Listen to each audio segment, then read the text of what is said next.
रात्री तासभर असा मुसळधार पाऊस झाला आणि ज्या ठिकाणी बाळूमाच्या मेंढ्या बसलेल्या काळं वावर होतं आणि एवढा चिखल झाला, माणसांचं पाय घोट्यापर्यंत बुडत होतं. जिथं माणसाला त्या चिखलातून चालता येत नव्हतं त्या ठिकाणी रातभर बाळूमाच्या मेंढ्या त्या चिखलामध्ये बसणार कशा?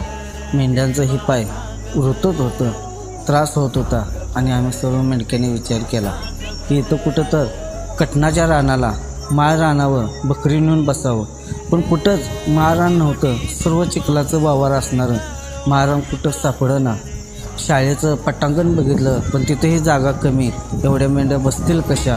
मग आम्ही विचार केला की दुसऱ्या गावात जाऊन बघायचं. आणि जात असताना मध्येच एक मुळा नदी लागली. जसं बाळूमामा हयात असताना चिकोद्रा नदीनं पूर आलेल्या नदीतून मामांना जशी मेंढ्या जाण्यासाठी वाट करून दिली, तसंच यावेळेससुद्धा